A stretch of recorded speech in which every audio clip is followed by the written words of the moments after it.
से निराली, तू ही तो पहचान हमारी। मंगल मूर्ति तू ही विधाता, पहले तेरा नाम है आता।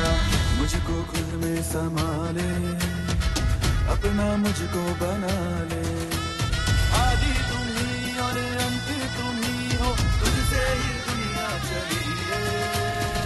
हंसते हंसाते हो पालन करता, देवों के देवा हो बाबा हमारे। देवों के देवा हो बाबा हमारे। जल्लोष जल्लोष आणि फक्त जल्लोषच. होय, येळ्ळूर रोड, अष्टविनायक नगर, वडगाव, बेळगावमध्ये सार्वजनिक श्री गणपती उत्सव मंडळ यांच्या वतीने पहिल्यांदाच मुंबईच्या धर्तीवर नेत्रदीपक अशी बेळगावातील सर्वात उंच 25 फूट श्री गणेश मूर्तीचा आगमन सोहळा आयोजित करण्यात आला होता. मंडळाच्या कार्यकर्त्यांनी याकरिता अथक परिश्रम घेतला असून लहान थोरांनी यासाठी पुढाकार घेतला आहे.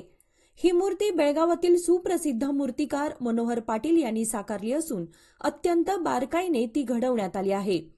आगमन सोहळा हा वडगाव येथील पिंपळकट्टापासून अष्टविनायक नगर, येळ्ळूर रोड, वडगाव पर्यंत काढण्यात आली होती. प्रसंगी वज्रनाद, ढोल ताशा पथकांनी मिरवणुकीची रंगत वाढवली.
अशी माहिती मंडळाचे अध्यक्ष बाळू गोरल, उपाध्यक्ष विनायक कडोलकर यांनी तरुण भारतला दिली.